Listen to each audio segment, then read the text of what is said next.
दुनिया के सभी कछुए मरने वाले हैं और इनकी मौत का कारण है हम लोग। सिर्फ कछुए ही नहीं, कछुए जैसी हज़ारों प्रजातियाँ खत्म होने वाली हैं और आधी तो खत्म भी हो चुकी हैं। इमेजिन कीजिए, आज सुबह आपने एक पानी की बोतल खरीदी, उसमें से पानी पिया और उस बोतल को फेंक दिया। आपको क्या लगता है वो बोतल डस्टबिन में गई होगी? इसका जवाब है नहीं, अभी तो इसकी जर्नी शुरू हुई है। एक रिसर्च कहते हैं कि हम हर साल 8 बिलियन टन प्लास्टिक समंदर में फेंक देते हैं। मतलब ज़रा सोच कर देखो, हमारे 1 मिनट एक ट्रक भरकर समंदर में प्लास्टिक फेंक रहे हैं। बाद में ये सारा प्लास्टिक मछलियाँ खाती हैं, कछुए खाते हैं, समंदर के सारे जीव खाते हैं।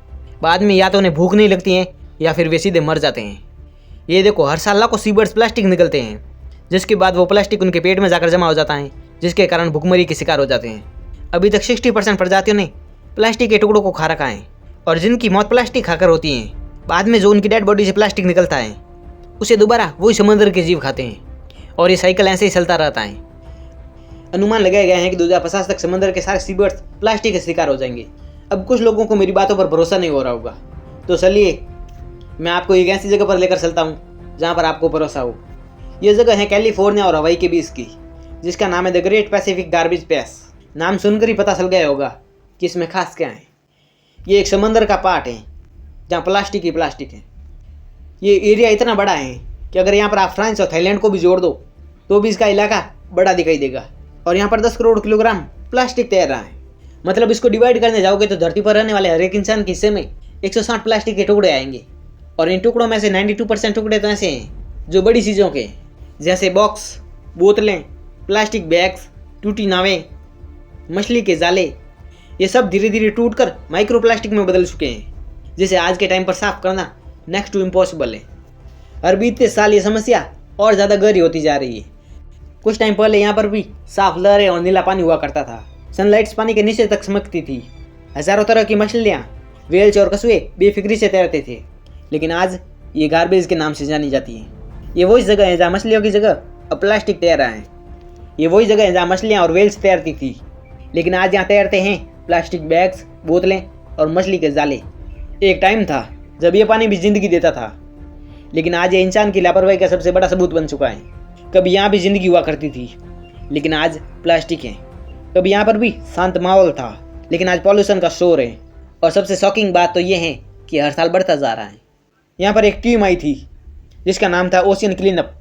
ओशियन क्लीनअप की टीम ने देखा कि यहाँ से कुछ ही दूर पर एक व्हेल तैर रही है। वहाँ भी प्लास्टिक था और वो 20-20 तैर रही थी। वो सांस लेने की कोशिश करती हैं, पर हर सांस में उसे जहर मिलता है। अब आप लोग सोच रहे होंगे कि इसका सॉल्यूशन क्या है। इसका सबसे पहला और बड़ा सॉल्यूशन ये है कि हम कम से कम प्लास्टिक का यूज़ करें। प्लास्टिक की सबसे बड़ी ताकत ये है कि वो कभी सड़ता नहीं है। वो बहुत ज़्यादा टिकाऊ है। वो ना गलता है ना मिटता है। मिटाने भी जाओगे तो पॉल्यूशन तो हो ही जाएगा। कुछ समुद्रों में 90s के प्लास्टिक के टुकड़े मिले हैं। मतलब ज़रा सोच कर देखो, सदियों पुराने प्लास्टिक के टुकड़े आज भी वैसे के वैसे ही हैं। और रही बात सॉल्यूशन की, तो ये कुछ स्टेप्स हैं जो हम ले सकते हैं और किसी की दुनिया बसा सकते हैं। पहला यह है कि उन प्लास्टिक आइटम्स का यूज़ ही मत करो जो सिर्फ एक बार यूज होती हैं, जैसे प्लास्टिक बैग्स या पानी की बोतल। दूसरा है रिसाइकलिंग। दुनिया में सिर्फ 9% प्लास्टिक ही रिसाइकल होता है। बाकी का प्लास्टिक या तो समुद्र में जाता है या जला दिया जाता है। इसलिए जितना हो सके उतना प्लास्टिक आइटम्स को रिसाइकिल करो। इससे हमें 2 फायदे होंगे। पहला फ़ायदा तो ये होगा कि अगर हम रिसाइकलिंग करेंगे तो वो कचरा समुद्रों या हवा में नहीं जाएगा। और दूसरा ये है कि जब बहुत सारा प्लास्टिक वापस जाएगा तो हमें नए प्लास्टिक की ज़रूरत नहीं होगी।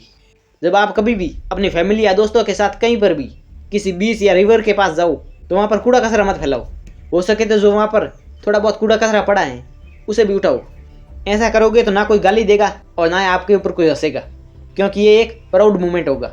आप जानकर हैरान होंगे कि जो समुद्र में प्लास्टिक जाता है वो सबसे ज़्यादा किनारों से जाता है। और अगर वो कचरा एक बार किनारे से समुद्र में गया तो उसे वापस लाना इम्पॉसिबल हो जाता है। कुछ ऑर्गेनाइजेशंस हैं जो समुद्र को साफ करने के लिए दिन रात काम कर रही है। What's going on, guys? I'm down in Guatemala and I gotta show you something. Check this out. I am standing on a mountain of over 320 super sacks of plastic that our captains and crews removed off of this beach right here. You guys may remember about 6 months there was the viral footage of all that plastic washing up on the shoreline. As far as you could see, it was all plastic bottles and single-use plastic on this coastline. Our captains and crews have been working so hard over the past 6 months And they got this beach looking like this. It is absolutely pristine. I mean, look at this. We got the Four Ocean crew playing soccer, hanging out, having a good time. It's so clean. There's even wild horses on this beach hanging. हम लोगों का थोड़ा सा support, छोटा सा donation इनके मनोबल को बढ़ा सकता है, हजारों समुद्री जानवरों की ज़िंदगी को बचा सकता है। तो वीडियो पूरी हो गई है, कमेंट करके बताना वीडियो कैसी लगी, साथ ही वीडियो को लाइक करके चैनल को सब्सक्राइब कर देना। मिलते हैं अगले वीडियो में।